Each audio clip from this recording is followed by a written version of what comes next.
Today, my guest is Chris Muneio of Ranchers Hospitality Partners and Ranchers Reserve, which is a privately owned ranch located in Okeechobee, Florida. Chris has a background in private equity and investment banking, but sometime before 2020, his entrepreneurial instincts really kicked into high gear. And that's when he decided to switch gears and open a restaurant. And then a year later, they bought an 85-acre cattle farm in Okeechobee to raise wagyu beef and Berkshire pork. So, welcome to Holistic Health Heroes, Chris. Thanks, Gary. Appreciate you having me. Yeah, I'm so excited to have this conversation with you today because, as I said, I think in our early communications, I just happened upon the restaurant in downtown West Palm, Fern Street, and was so thrilled to go there. And then doing a little bit deeper dive was like, wow, they create their own sourcing here. They source their own meat. So, can you tell us a story about like how Ranchers Reserve really came to be? Sure.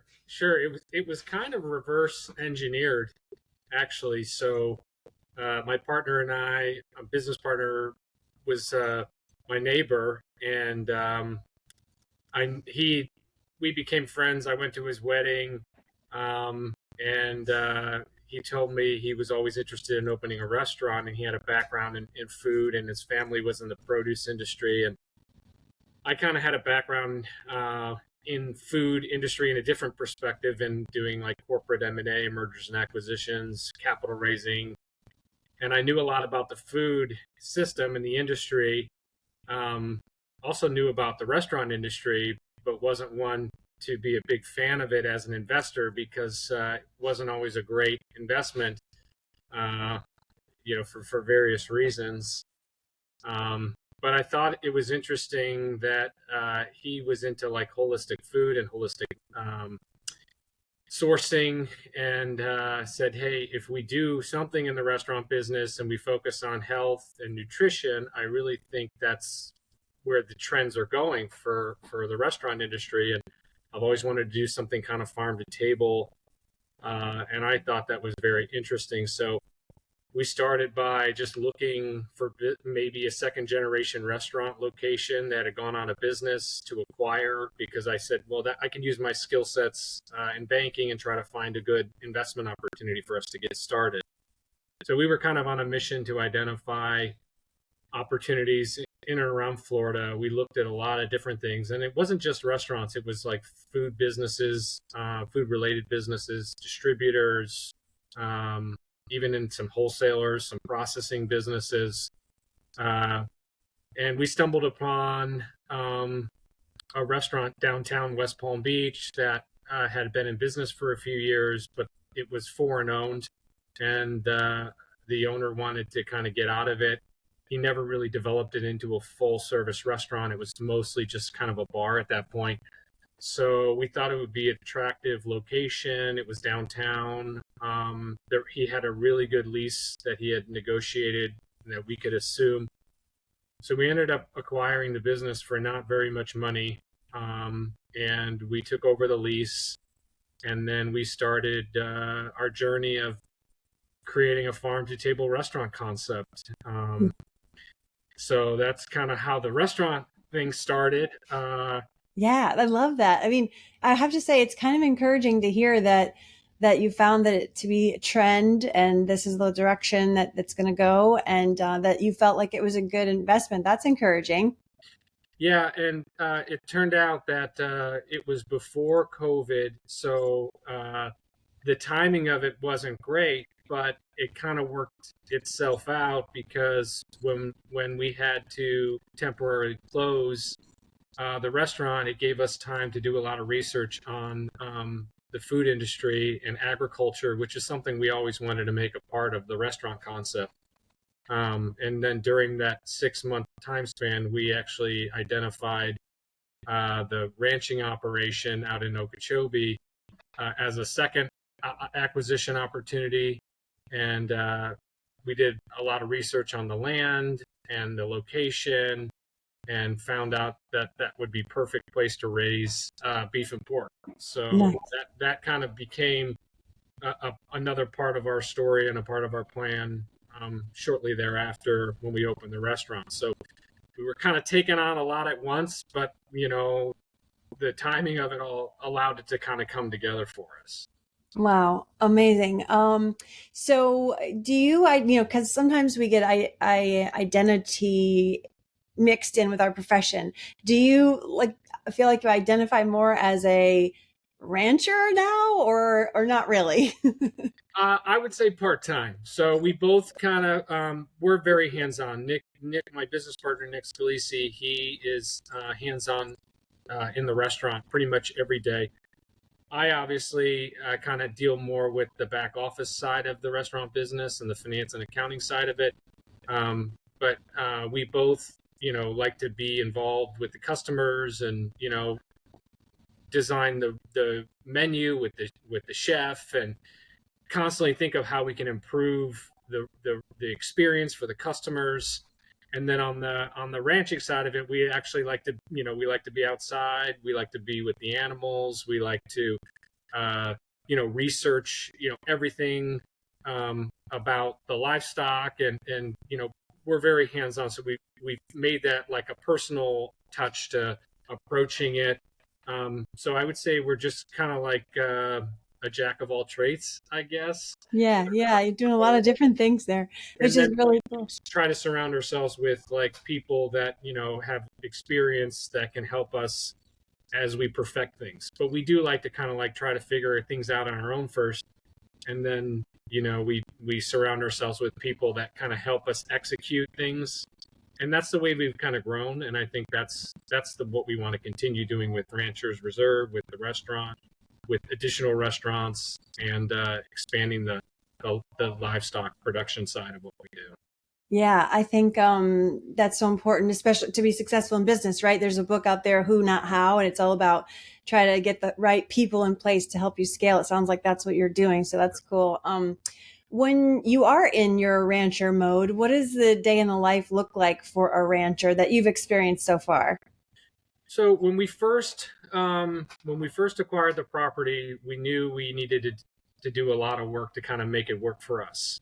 Um, we we also knew that Florida was a big state for cattle, but not necessarily beef cattle. It was mostly cow calf operations, which is basically people that just breed cattle, take the cattle to the livestock markets, and then they export them to the Midwest or to Texas for to feedlot, to buyers of the industry who just finish them out there, and then they sell the meat off to various buyers and big corporations and that sort of thing. So actually, through the process of learning the ranching side of it, we also knew kind of the industry and what was happening and why the beef side of things was becoming uh, kind of a business that was dying, essentially, as the big corporations kind of took that industry over. So we learned a lot about the industry from owning the ranch and operating the ranch. And then we knew, like, when we went into town and we were trying to kind of develop our program around more, all natural, that the industry really wasn't set up for that. Like, we couldn't find natural anything as it relates to like just the minerals, certain types of supplemental grain and feed that we wanted to feed our cattle. Like, we actually were like, this there's a huge opportunity here because nobody's doing it, or at least they're not thinking about it the way we're thinking about it. So that's kind of when we knew it at this point we were onto something, and we could produce beef cattle here in Florida, take our time in the process of doing it, and come up with better methods. uh, so being in the day to day of the ranching experience and the ranching life, and seeing how the old way of the ranchers and how they did things, and us learning of how we can use modern techniques to do things differently, was, I think, kind of the learning curve that we like to do, and we've been doing it for like the last 3.5 years since we bought the ranch.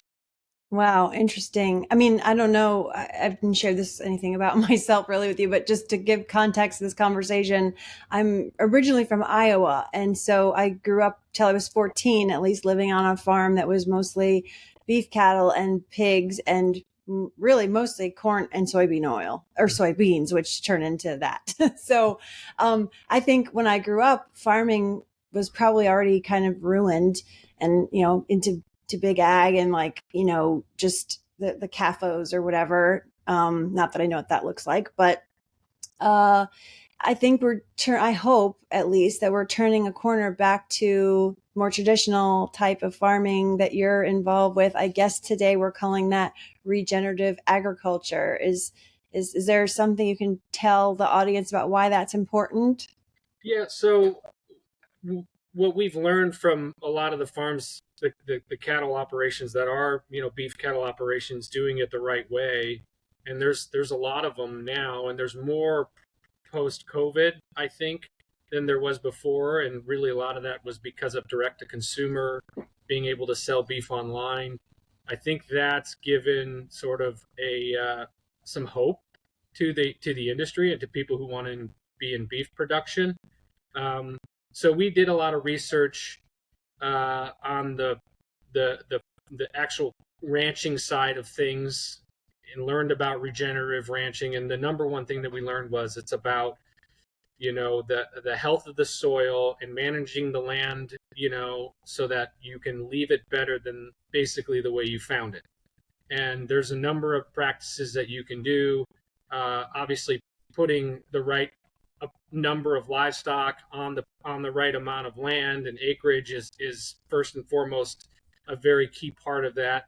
Another key part of that is making sure you have the pastures set up in certain quadrants so that the cows rotate around those pastures, during the summers and during the winters. And you got to kind of understand the seasons, when it rains and when it doesn't, to make sure, your soil stays solid throughout the year. So we,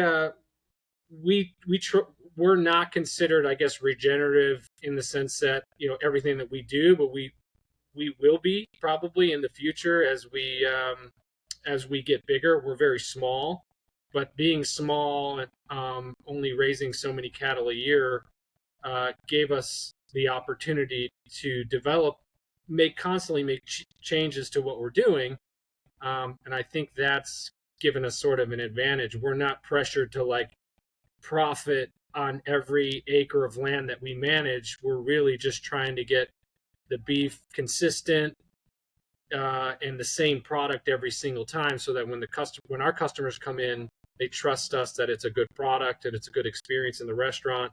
And when they purchase the product from us at the farmers markets, they know it's a very quality product. So having the restaurant to sell the meat and stuff really gave the ranching operation opportunity to thrive and get better every single year, because we weren't under pressure to be focused on profitability. And Mm. making Mhm. those changes to the ranch and the program every year, as we grew our numbers, um, you know, it it really, I think that's what gives us kind of a huge advantage.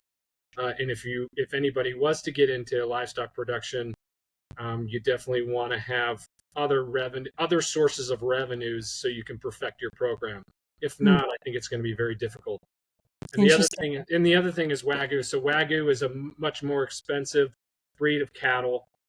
You have to find the right breed, um, because they're naturally not great in warm climates. So you have to do your research on the genetics of the breed of cattle so that they can thrive and produce, the moms can produce healthy babies. And all that stuff we had to really figure out when we did this. But it's because we started with a small herd of like 10 cows to begin with.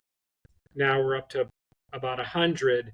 We were able to, like, every year increase and then make the changes to make the land the best use of the land for what we were trying to accomplish with our program, if that makes Yeah, it makes sense that if you start out small, then you can be more agile and tweak things and pivot and evolve. You mentioned the soil there, and that's something I found too. And just doing a little research on regenerative agriculture and these things I've been reading, people I've been looking at, like Joel Salatin. that they're tending to the soil, because Right. when you do those monocrop things like we've been doing most of the country, the soil is really deteriorating, and then that means we're not getting the nutrients in the food that we need. So the farmers really are that are doing regenerative agriculture, like you're doing, I would say, you're Yes, no, doing for that. sure. Like it's not using pesticides, not using any type of chemicals. I mean, it's so interesting. So when we first started this ranching operation, there were cattle on the land, but it wasn't managed, like the practices that we're talking about. As we've implemented a lot of these practices of being all natural, and one thing that differentiates us is we do everything from start to finish. And being small, you can do everything from start to finish. Um, and you can make those tweaks like I talked about. It's hard for a lot when you get bigger and you get scale. It's hard to be start to finish because you have to depend on other ranchers to help you raise those animals so you can produce enough volume to service big accounts. Mm, We don't really have that. That's not ever going to be a problem for us because we can just grow depending upon and keep the program, just closed to us and what we want to do and where we want to sell our products. I And see. having that approach, I think, gives us a huge unfair advantage in what we're doing. Um, Unfair advantage, I'll take it. yeah, yeah, but kind of what I was getting at, I think you were talking about. What were you mentioning? There Like was tending to the soil, yeah, being a tending soil the farmer. soil. Um, you know, so we've noticed like now our ranch, there's more birds, there's more animals, because we've applied a lot of these practices. You can just tell the land is it's really beautiful. Like you'll go out in the pasture and it feels like you're really in another world. It really does. And I think we've created that, like just the calmness of the animals and the birds around and all the birds that come in and the bees and the you just know, like I feel like you're doing the right thing when nature kind of takes its course. Obviously the grass is thicker and longer and you want that to be the case, but you just the nature that attracts to that land, it's definitely thriving more than ever now, just in the 4 years we've been doing this. Wow, that's amazing. I think, do you agree with me? I have this theory that's like, because I have those core memories from being a kid, lived on the farm in the country. And I remember like, they would bring in a bull once a year, and I was like probably 5. And I had this whole story going on in my head about, oh no, I have a little red on my jacket here. I better stay away from the bull. And like, that was like a family story we laughed about and stuff. And Yeah, now that, I'm like getting in my 40s, and I'm like, I'm really feeling like I just want to play in the dirt and be back on the farm a little bit. Like do you think, like, my theory is like as we get older, do we have this like call back to nature, you think? think so. I think so. It's been very healing for me. I mean, I being in working in private equity and traveling to major cities most of my career, and then like you said, a day in the life of the rancher, it was probably more therapeutic than anything else. If obviously I'm enjoying it, it's a passion project that turned into a business today, and that's amazing because my partner and I love what we do, and to actually be able to make a living off of it is like a dream come true for us. So yes, being in nature, and I was intimidated at first, like when I would go out in the pasture and be with the bulls, and then to watch how the moms are very protective of the babies, and to be out there and you obviously have to be aware of your surroundings, but the animals sense fear. So if you're fearful, they're going to be fearful. If you're calm and they know you're not a threat, you're not going to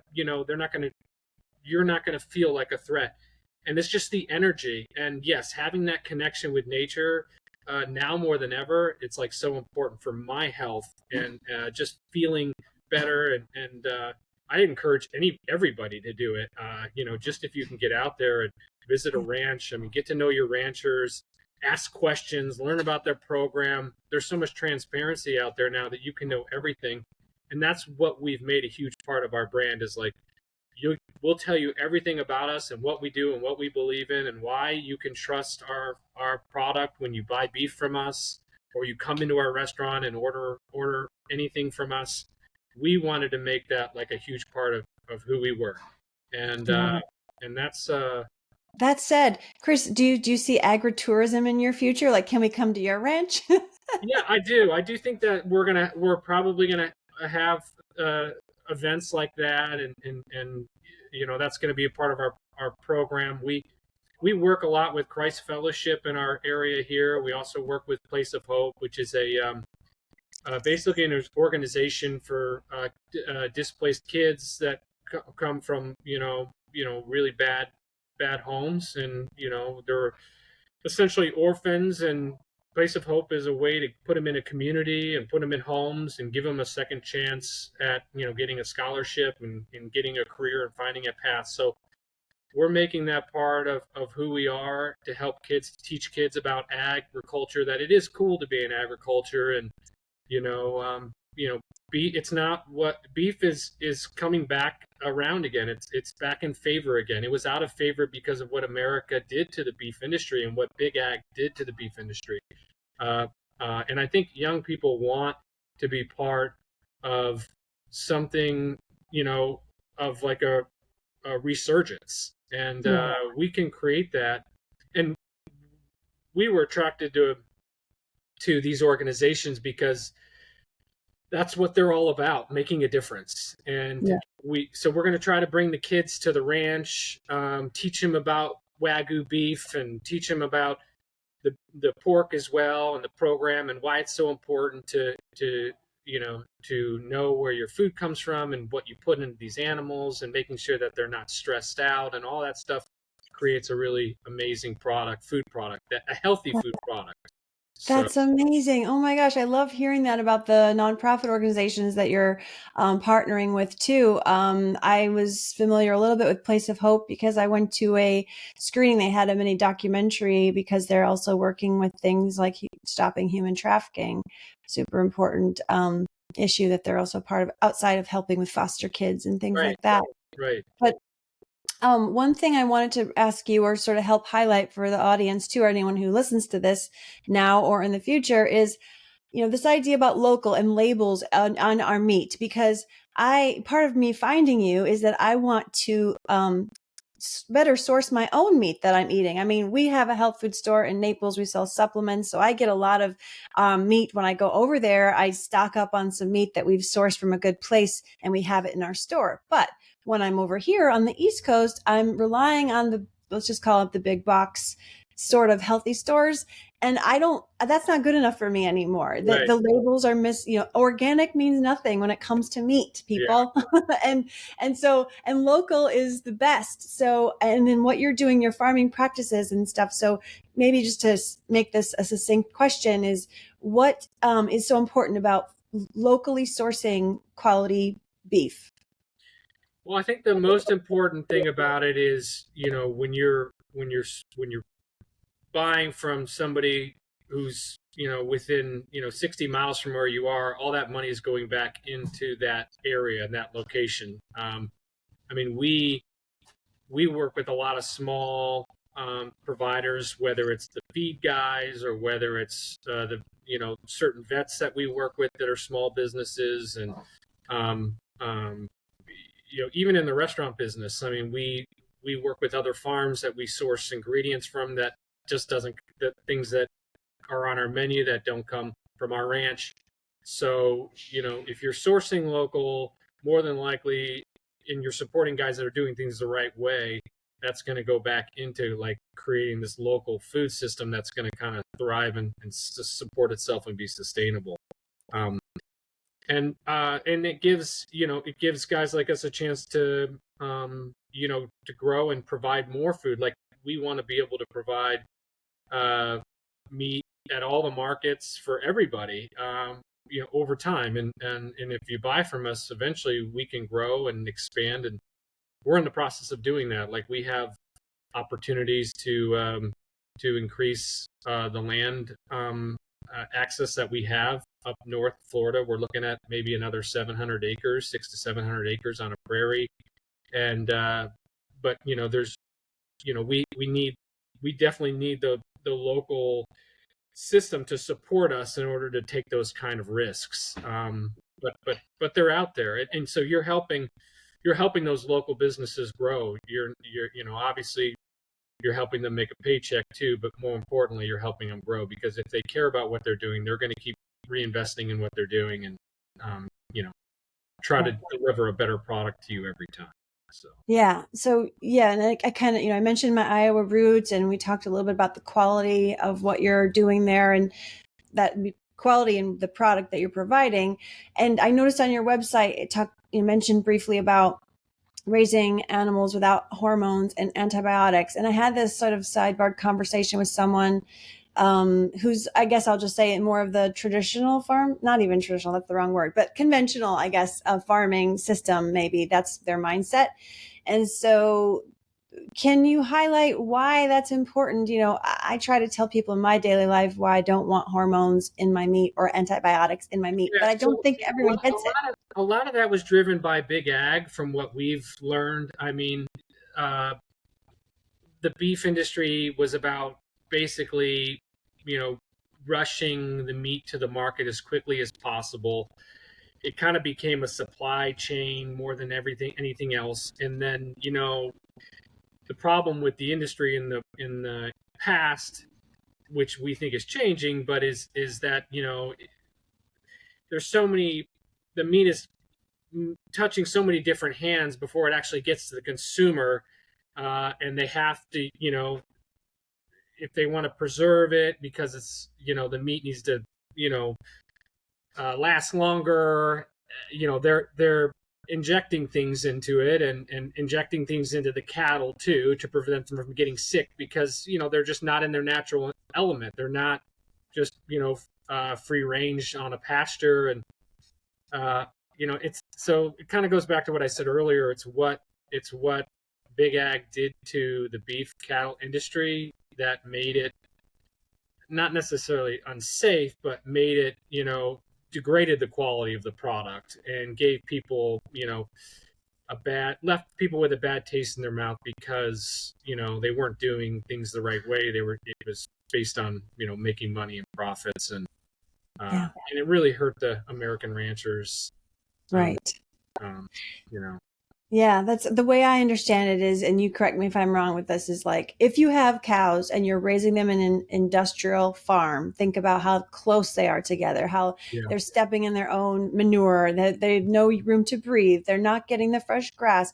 They're in this kind of environment, then are they going to get sick? Yeah, probably. And yeah. then they're going to need antibiotics. But if Absolutely, they're and there's more to that too. It's just not being overcrowded. It's like, when they're breeding these cattle, are they making sure that they're not inbreeding? And there's just so many things that go into why these animals become sick, and a lot of it's the stress, a lot of it's just the practices, and that's because they want to get these cows big and fat and get them to the slaughterhouse as quickly as possible. And that's unfortunately that's not good for the consumer. So uh, and we kind of knew that going into it. Even when we chose the wagyu breed, they require a lot more care. uh, they live a lot they have to live longer lives than traditional Angus beef cattle. So we kind of knew going into that we were going to be more patient about producing beef than a lot of the big ag guys were, where they were just trying to as soon as they get off the calves get off the moms, they put them on feed. That's really not good for us. You want them to be on the grass for at least a year, so they can absorb some of those nutrients. And then you got to also supplement nutrients. Like we supplement all natural protein. We supplement all natural minerals. Even when you give them the molasses tubs, you want to make sure it's the right ingredients. So going out of your way to source that stuff. I mean, we ship in alfalfa hay from Canada because we know that's where the cleanest hay is. So you have to make that a part of your program if you're really into the health aspects of it. And a lot of beef cattle people aren't into the health aspects of it. Uh, but that's changing. And right. regenerative farming is allowing people to obviously get the benefits of the soil, but also include those practices where you focus on health when you raise your animals. And I think more farmers, more of the new modern ranchers get that and understand that. And if you can produce that, you're going to have a premium product, and people will pay for a premium product, especially if they know it's healthy and it's not, like you said, it's not filled with antibiotics and chemicals and stuff like that. So Right. it's changing, and Yeah. we're just excited to be part of it in Florida, because when we came here, nobody was really doing any wagyu in Florida. So we feel like we kind of have a first mover advantage, at least for this breed here in Florida. That's amazing. Yeah, I love to hear that. Now, I was collecting a list of Florida farms yesterday because of this venture I'm on as far as sourcing my own meat better, and then also sharing it with other people that are curious. So I'm collecting these, farms, and there's, I'm like, oh, wow, this ship's from the Tallahassee area, or this is from Southwest Florida, or this is from, Orlando. And on one of them, I won't say who, I noticed someone said Japanese wagyu. Now, are they importing it from Japan, or what's the story? Do you know? Well, you got to look into it and find out. I mean, we're some people buy and sell. And then, it could be that they just, have Japanese bulls in their herd, and that breeds with, their cattle. And I mean, that's kind of how we started. We started our ranching operation. We used full blood, 100% Japanese bulls, and we bred those with half Japanese and half Angus cows. And that's kind of, you want, for our program, we felt like we were going to get the best product with at least 75% genetics in terms of getting the marbling and the tenderness that we wanted in the beef. Um, but you gotta find out. You gotta ask, and uh, sometimes it's hard because the industry, unfortunately, is just filled with a lot of people who maybe act like they're doing everything themselves, but they're really not. And that's why you got to look into it and ask questions, and find out as much information as you can. And so it's, you got to do your research like anything else. Makes Um, sense. Makes sense. yeah. Now, how do you distribute your product currently? I've seen you that you're listed on some of the green markets locally. So we we've allocated basically so many of our steaks to the restaurant and so many steaks to the markets. We primarily use the farmers markets to introduce our wagyu beef, in a way where people can experience for the first time. So we sell a lot of ground, we sell a lot of burger patties. We'll do some custom products, like we'll make some beef brats, beef sausages. We'll do some patties, wagyu burger patties for people to experience it. And the market's really the kind of the place where they can go to at least try it, more for every day, filling up your freezer. If you want to make your own burgers, or make your own, pasta, or dishes with the bolognese or meatballs. We kind of use the markets to introduce the product, and the restaurants are kind of where you can come in and experience, an elevated version of our product in a restaurant setting. Um, Nice. and And and then the plan is to eventually kind of offer it through. We're in the process of opening a butcher shop in the fall, and the butcher shop's going to be more retail, where consumers can come and order steak boxes, and we can kind of do more direct to consumer that way. But we still really want kind of keep it small, not go too big to have to sacrifice what we're doing now. So. that's amazing. Yes, I saw something too on the site about coming fall 2024. Any more details on that you want to share? No, it's just we're really focused on local and supporting this community of Palm Beach County. It's growing very quickly, and a lot of people from up north, they come down here when they move down here, and they're like, we used to have a butcher up north, and we know there's no butchers in Florida, so we kind of one of those things again where we feel like we're filling a need, because what we've learned in the restaurant business and what we've learned in the ranching business and raising livestock, and to you know understanding that there's a big demand for this. We feel like we can give people a place to come to, back like they kind of bring them to their childhood, where they go to the butcher to learn about the meat that they're eating, and why it's better than some other places where they may have access or get access to their beef. So it's really going to be, we think it's going to be a special place to tell the story of how we started doing this. And then not only that, we feel like we can introduce other ranching operations around us or here in Florida that have good practices, and maybe introduce some of their products through our butcher shop, which and that gives us an opportunity to maybe get into grass finished beef or Angus beef, since we're primarily focused on wagyu for Oh, our program. So we feel okay. like the butcher shop would be a great way to introduce other people that have good practices as well. So when you say butcher shop, because I'm getting flashbacks again to my childhood when in the small town where I'm from, there was a butcher. I went to school. She was in my grade with one of his daughters.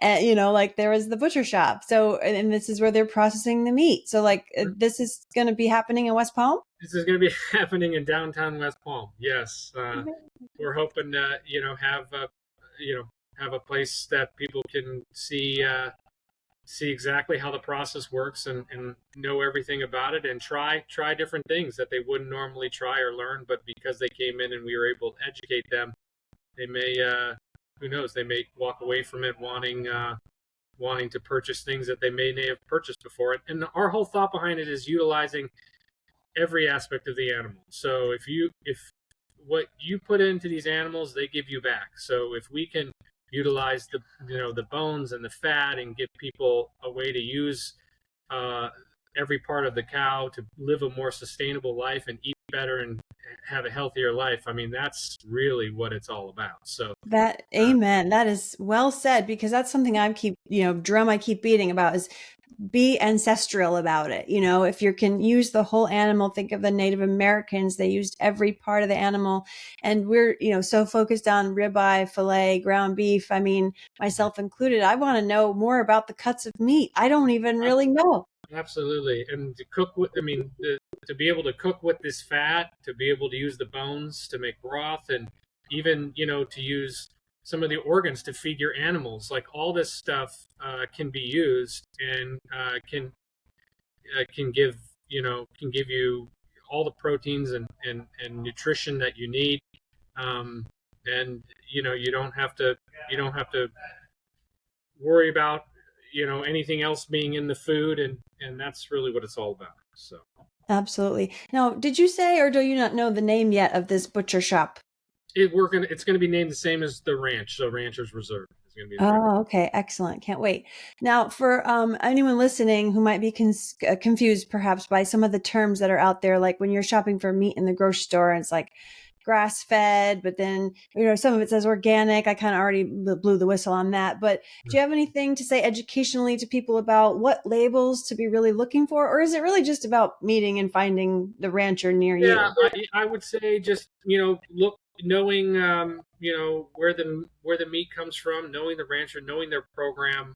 I mean, if their name is on that label, you should be able to go online or get some information on them, or contact them. And if you can't contact them and ask them questions that they can't answer, or the people that are doing it aren't out there talking to people at the farmers markets, or some kind of retail business, then it's probably not going to be a great trusted source. So try to get to know them, try to find out who's behind it, ask the right questions. Obviously, the labels only go so far. You got to take that extra step. Absolutely. So now I've been appealing, excuse me, mostly to your rancher side or restaurateur side. But as an investor and someone who's interested in all this kind of stuff, are there any other business opportunities that you think are, sort of like a good investment? Is that you noticed the trends before? What trends do you see going forward?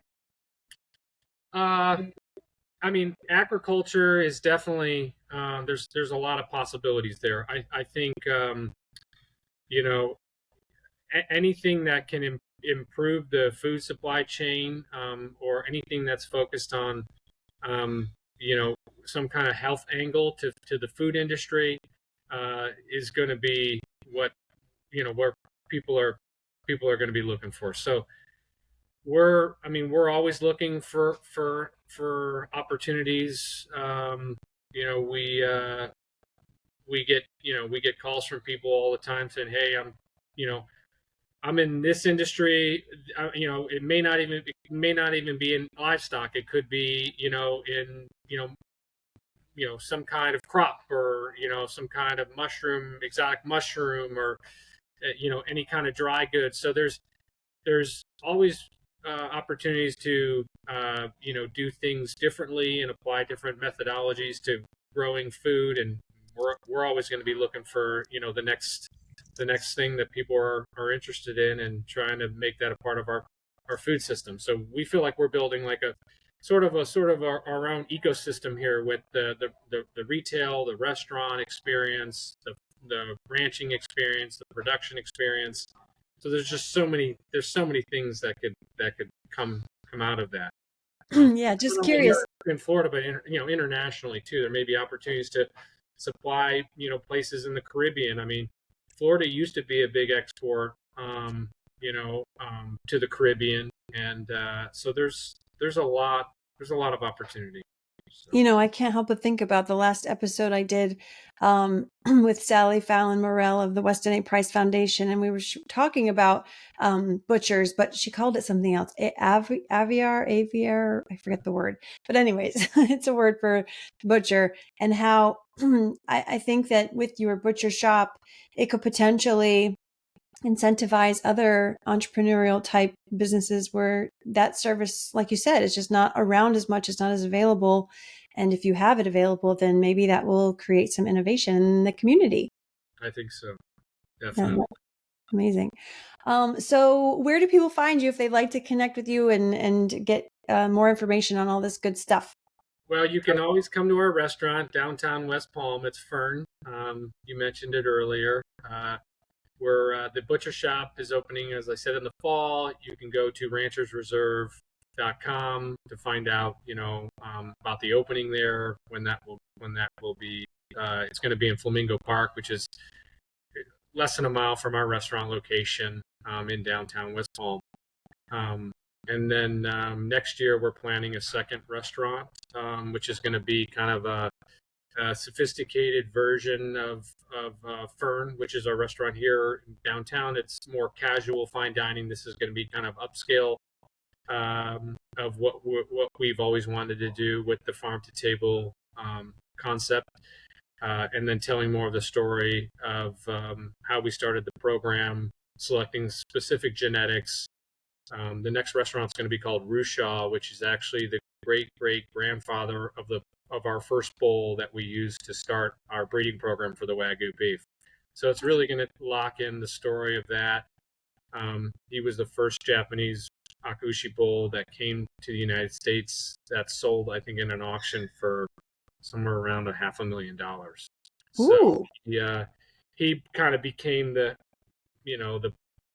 success story for the breed, and we want to carry on that tradition with this new restaurant concept, and tell you that's why you're going to get a great quality experience buying, having our meat served to you in the restaurant. So. wow, that's amazing. Well, I just have to say, I'm so glad I found you, Chris, and I'm so glad I found the restaurant, and now to be introduced to the butcher shop and everything what you're doing with the ranch. And I have a feeling this is going to be a start of a beautiful customer relationship. You'll be seeing me. Absolutely. Absolutely. You'll be- I'm definitely going to come to your store next time I'm over in Naples and check it out, because the, even our community here needs more of those types of concepts. There's so many talented local producers that are doing things different and don't have a big platform, and to give them a platform to showcase their products and why they're better for you, and they're doing things the right way. I think that's what's going to be save the small businesses Great. of all the political stuff going on. I think just the community coming together and supporting other small businesses, and just meet. I've met so many inspiring people through these farmers markets that started their businesses out of their garage, and they're doing something so special. So to have a store to showcase that, and to us to have butcher shops or restaurants to showcase their products, I think that's what it's all about.